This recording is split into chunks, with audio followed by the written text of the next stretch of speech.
ओम शांति।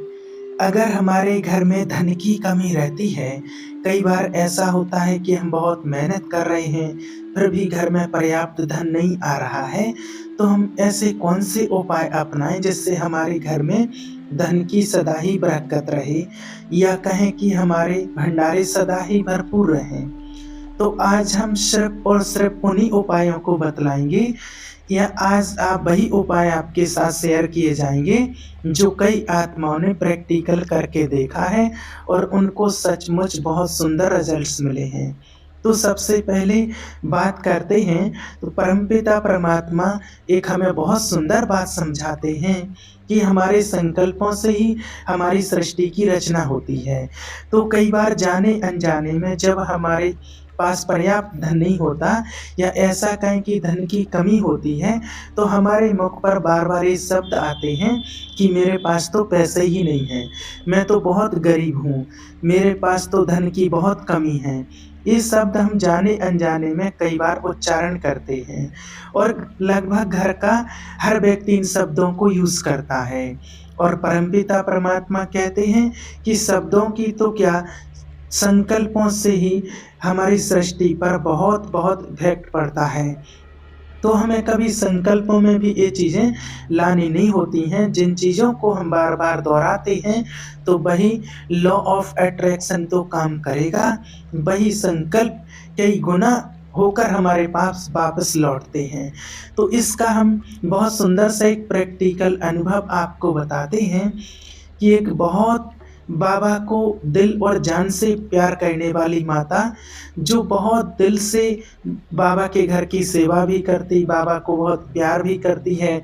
जब भी वो मधुबन उसको आना, तो उससे पूछा जाता कि आप कैसे हैं माताजी? तो माताजी कहती बहुत अच्छे हैं, लेकिन एक बात की मुझे तकलीफ़ है। वो माता बहुत गरीब थी, तो वो कहती, जब भी उनसे पूछा जाता तो वो कहती, जब भी उनसे पूछा जाता तो बतलाती कि बस एक बात है, संगम युग पर बाबा ने मुझे धनवान नहीं बनाया, काश मैं भी बाबा की सेवा कर पाती, मेरे पास इतना धन होता तो मैं बाबा के कार्य में खूब सेवाएं देती। मेरा भी खूब दिल करता है कि बाबा के यज्ञ में भी मैं खूब खूब खूब दिल से सेवा करूं। तो उनकी भावनाएं तो बहुत सुंदर हैं, लेकिन जिस भी आत्मा को उन्हें मिलना, बस एक ही शब्द दोहराना कि मैं बहुत गरीब हूँ, काश मेरे पास भी धन होता, इतना भी धन नहीं है कि मैं हर साल बाबा से मिलन मनाने आ सकूँ, मैं मजदूरी करने वाली आत्मा, मैं बहुत जमा करती हूँ, फिर मैं जैसे तैसे करके बाबा से मिलन मनाने आ पाती हूँ, और मैं चाह करके भी बाबा के यज्ञ में कुछ भी सफल नहीं कर पाती हूँ, और हर एक को उसे यही कहना होता है। तो सब लोगों को पता था, तो जो भी उनसे पूछेगा उनको यही कहना है। तो एक बार एक तीव्र पुरुषार्थी ग्रुप के भाई उनको मिले, तो उनको माता ने पूछा, माताजी से उस भाई ने पूछा कि कैसे हैं माताजी? तो बस माता को तो वही एक शब्द बोलना था कि मैं बहुत गरीब हूँ। तो फिर माताजी से उस भाई ने कहा कि अच्छा माताजी, आपको धनवान बना दिया, आपको एक जादुई छड़ी दे दी, आप झट से धनवान बन जाएँगी, तो करोगे? तो माता ने कहा कि हाँ, बोलो। तो उन्होंने कहा कि एक पल्ले में भगवान को रखा जाएगा और दूसरे पल्ले में कुबेर के खजाने हैं, तो आप ले लो। भगवान को देकर आप वो सर्व खजाने ले लो। तो उसने कहा कि नहीं, मुझे कुछ नहीं चाहिए, मैं अपना बाबा किसी को नहीं दे सकती, मेरे लिए मेरा भगवान मेरे लिए सबसे बड़ा खजाना है, वो मिल गया, और उसके लिए तो एक क्या, मैं हज़ारों कुबेर के खजाने भी कुर्बान कर सकती हूँ। तो फिर उन्होंने कहा कि माताजी, फिर आप कैसे कहते हो कि मैं गरीब हूँ, आपके पास धन की कमी है, जब स्वयं परमपिता परमात्मा आपका पिता है, जब उसको अपना बना लिया, जब वो अपना आपका हो गया, फिर आप उसके लिए ऐसा क्यों कहते हो कि गरीब हूँ? ये कहना तो माना कि परमात्मा के लिए तो एहसास दिलाना कि धन ज़्यादा आपके लिए ज़्यादा महत्वपूर्ण है, इम्पोर्टेंट है। तो उस दिन से जैसे कि माता को वो बात एकदम चुभ गई, उस माता को लग गई, और उस दिन से कभी उसने संकल्प नहीं किया और उसने संकल्प किया कि मुझसे ज़्यादा धनवान तो इस दुनिया में कोई नहीं है, क्योंकि स्वयं भगवान मेरा है। मैं सबसे ज़्यादा धनवान हूँ, सबसे ज़्यादा संपत्तिवान हूँ, मेरे जैसा भाग्यशाली तो इस दुनिया में कोई नहीं है। और यकीन मानिए, बस 10 दिन और उस माता के यहाँ एक पहाड़ी है, बहुत कलराठी ज़मीन है, जिस पर कुछ भी नहीं उग सकता था, ऐसी ज़मीन। और वो ज़मीन गवर्नमेंट ने पसंद करके और लाखों रुपए में खरीद ली, और वो माता 10 दिन के अंदर लखपति बन गई। तो जहाँ उसके संकल्प चेंज हुए, जहाँ उसके शब्द चेंज हुए, वहीं उसकी सृष्टि भी चेंज होना शुरू हो गई। तो इसलिए सबसे पहला ध्यान हमको यही रखना है कि भले हमारे पास धन की कमी है, लेकिन फिर भी कभी भी मुख से इस संकल्प में भी नहीं लाना है, और उसके स्थान पर यही शब्दों को, इन्हीं सोमानों को बार बार दोहराना है कि मैं बहुत धनवान हूँ, मैं बहुत भाग्यवान हूँ। तो कई सोचते हैं कि जब मैं हूँ ही नहीं तो इन सोमानों को कैसे दोहरा सकती हूँ। तो कभी भी वो चीज़ नहीं दोहराओ जो आपके पास नहीं है, सदा वो दोहराओ जो आप चाहते हैं। तो आप एक बार करके देखिए, आपको 100% इसके बहुत सुंदर रिजल्ट मिलेंगे। अब दूसरा उपाय क्या करना है कि जब भी हमारे घर में धन आए, तो हम सब चाहते हैं कि वो धन बहुत बहुत बरकत वाला हो, माना वो धन वृद्धि को पाने वाला हो, कभी भी हमारा भंडारा घटे नहीं। तो हम सबको ये करना है, भले किसी के पास कितना भी स्थूल धन है, लेकिन इस उपाय को अपनाने से एक तो वो धन सदा ही शुभ कार्यों में खर्च होगा, और दूसरा उस घर में कभी धन की कटौती नहीं आएगी और सदा ही बढ़ोतरी होगी, और तीसरा वो धन सदा ही सुख देने वाला होगा। क्योंकि कई बार क्या होता है कि जब कभी भी धन आता है तो धन के साथ साथ बद्दुआएं, बीमारियां भी बहुत आती हैं। कई बार ऐसा भी धन आ जाता है जो कई बार ज़्यादातर गलत कार्यों में भी हमारा चला जाता है। जैसे कई बार बीमारी आई तो उसमें भी हमारा बहुत सारा खर्च हो जाना, कभी कोई मुकदमा या कभी कोई ऐसी बात आ जानी जिसमें वो धन खर्च हो जाना। क्यों होता है? क्योंकि कई बार जो धन हमारे पास आ रहा है वो सही तरीके से नहीं आया होता है। तो जब वो धन आता है तो वो जैसे तरीके से आता है और वैसे ही तरीके से वो चला जाता है। तो सबसे ज़्यादा ज़रूरी है कि उस धन का शुद्धिकरण होना चाहिए। उस धन को सबसे पहले हमें क्या करना है, भक्ति में हम क्या सुनते थे कि जब भी घर में भोजन बने, अगर उसको हमने परमपिता परमात्मा को समर्पित कर दिया, अर्थात उसको भोग लगा दिया, और जब उस भोग को उस भोजन में मिला देते हैं, तो भले कितनी भी आत्माएं खाती हैं, लेकिन वो भंडारा कभी भी घुटता नहीं है। और कहीं भी भंडारे के लिए जाते हैं तो सबसे पहले परमात्मा के लिए समर्पित किया जाता है। कहीं भी भंडारा होता है ताकि उस भंडारे में कभी कमी ना आए। तो हमको भी अब यही करना है कि जब भी कहीं से भी धन आता है तो उस धन को सबसे पहले बाबा के आगे, परमपिता परमात्मा के आगे समर्पित करना है, अपनी सच्ची भावना और प्यार के साथ, कि शुक्रिया भी करना है कि हे परमपिता परमात्मा, आपने मुझे इतनी बड़ी सौगात दी। और फील करना है कि जैसे परमपिता परमात्मा की पवित्र किरणें उस धन में जा रही हैं और वो धन पूरी तरह से शुद्ध और पवित्र हो रहा है। उसके बाद ही उस धन को आपको खर्च करना है।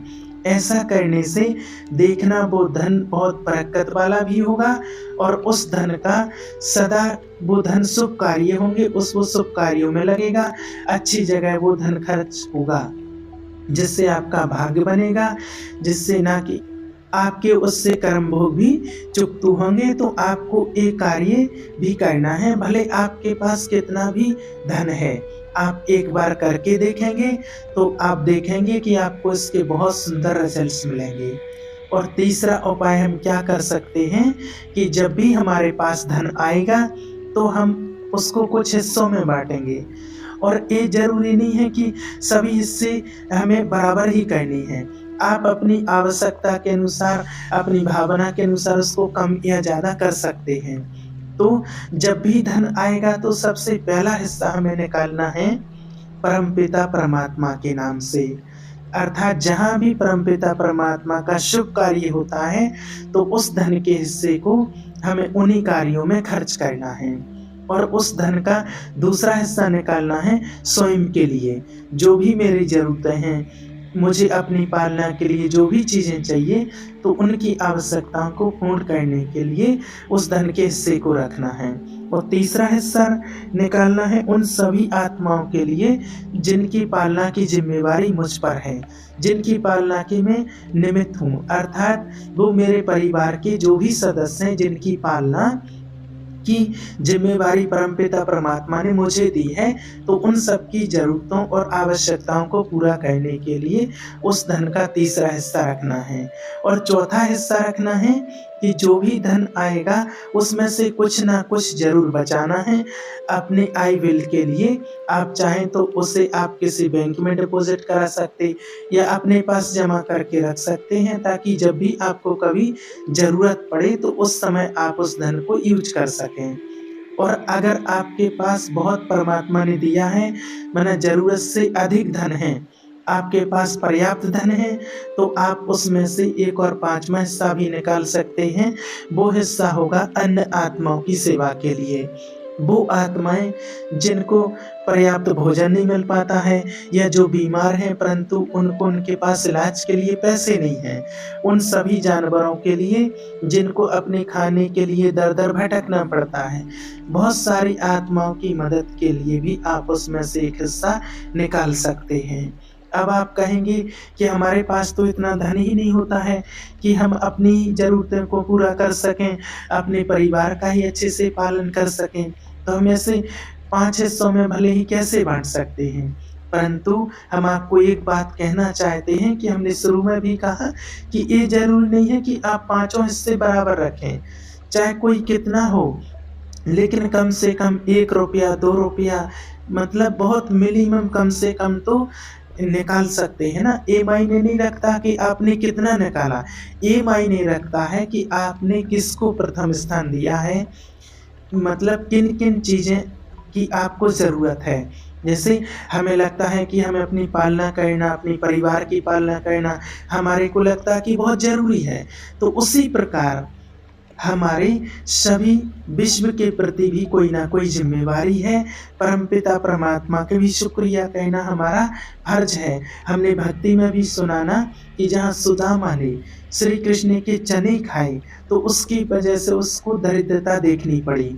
इसलिए ये मिसाल दिया जाता है समझाने के लिए कि हम कभी किसी का हिस्सा नहीं रखना चाहिए हमें, और धन को ऐसे प्रॉपर हिस्सों में बाँटेंगे और हर एक का हिस्सा उसके सुपुर्द करेंगे, तो उस धन से कभी भी बरकत ही होगी हमेशा, कभी भी कटौती नहीं आएगी।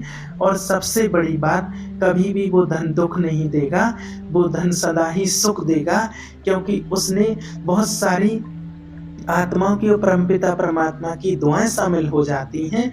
और जिन आत्माओं को ये कार्य अगर मुश्किल लग रहा है, तो उनको आसान करने के लिए एक बहुत सुंदर और सत्य प्रैक्टिकल अनुभव बतलाते हैं, जो एक बहुत ही प्यारी सी माता का है।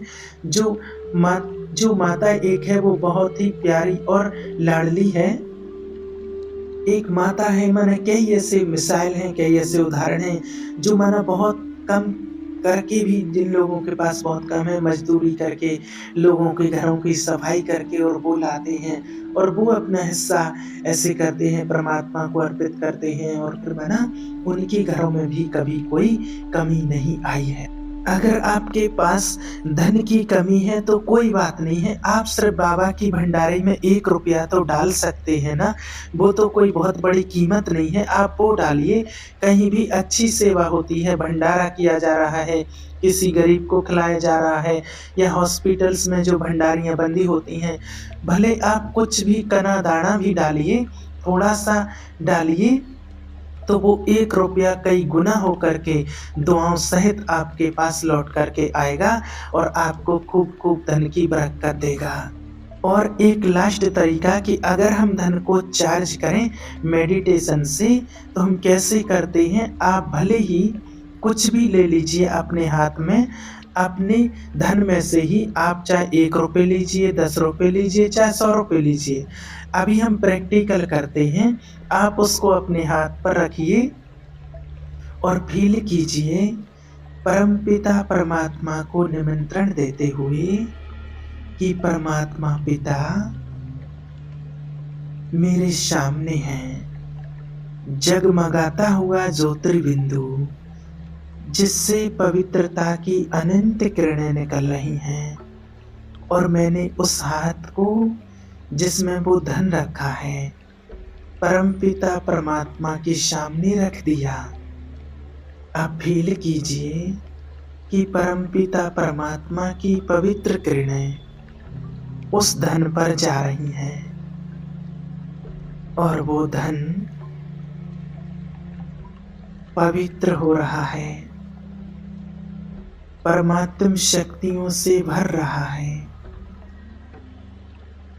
परमात्मा पिता आशीर्वाद दे रहे हैं कि ये धन जहाँ भी रखा जाएगा वहाँ का भंडारा सदा ही भरपूर रहेगा।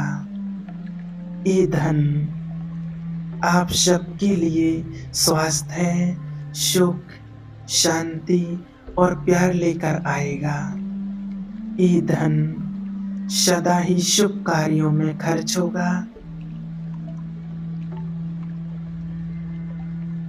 अब बड़े प्यार से परमात्मा पिता को धन्यवाद करते हुए इस धन को बहुत दिल से अपने भंडारे में रखेंगे, और यही पॉजिटिव वाइब्रेशन उस धन को सदा ही भरपूर करेंगे।